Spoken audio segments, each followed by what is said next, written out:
Shalom, salam jumpa dalam renungan harian kita Rabu 5 Oktober 2022, pekan biasa ke-27. Saudara-saudara yang dicintai Tuhan, dalam berelasi dengan Tuhan yang paling memungkinkan yang bisa kita lakukan yakni melalui doa. Maka sering disebut doa itu ungkapan cinta, ungkapan kasih kita, ungkapan kedekatan kita dengan Tuhan.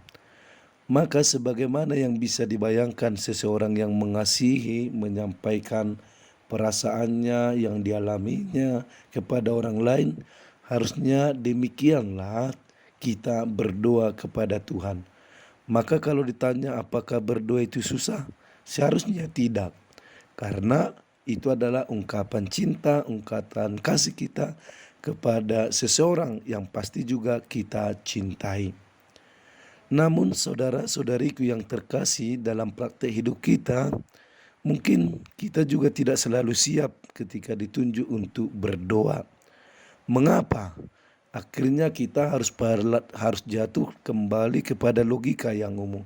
Berarti karena memang kita tidak mencintai Tuhan, maka sulit mengungkapkan sesuatu kepada yang tidak kita cintai, dan itu sesuatu yang wajar. Maka kalau mau berdoa dengan baik, dengan gampang, harusnya pertama kita mencintai Tuhan. Nah, apa alasan kita untuk mencintai Tuhan? Alasannya jelas, karena Tuhan itu baik untuk diri kita. Tuhan itu maha tahu untuk diri kita. Tuhan itu pemberi segala yang sungguh kita butuhkan dalam perjalanan hidup kita. Maka tidak ada alasan untuk kita tidak mencintai Tuhan. Dan tidak ada alasan untuk kita tidak bisa berkomunikasi dengan Tuhan. Saudara-saudariku yang terkasih, dalam bacaan Injil hari ini, para murid juga memohonkan pengajaran dari Yesus bagaimana mereka harus berdoa. Mengapa perlu diajari para murid berdoa? Bukankah mereka itu sudah hidup bersama dengan Yesus, melihat apa yang dilakukan Yesus, melihat pengajaran Yesus dan seterusnya? Tapi mengapa? Ada hal yang mau ditegaskan kepada kita sebagaimana yang diajarkan oleh Yesus. Maka doa itu adalah relasi kepada Allah, relasi kepada sesama, dan aktualisasi untuk diri sendiri. Nah, relasi kepada Allah artinya bahwa kita menyadari segala sesuatu yang kita mohonkan itu ada di dalam Tuhan. Maka kita perlu datang pertama-tama kepada Tuhan. Nah, baru kemudian apa yang kita terima dari Tuhan itu kita juga sambungkan dalam relasi kita dengan sesama. Maka yang dari Tuhan harus menjadi pengalaman saya dan juga bersama dengan orang lain.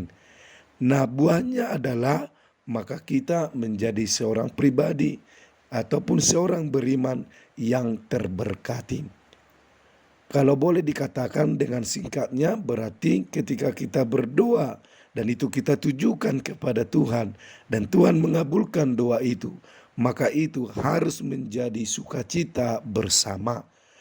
Karena itu menjadi sukacita bersama dan itu membuat kita menjadi orang yang berkualitas atau juga orang yang berarti.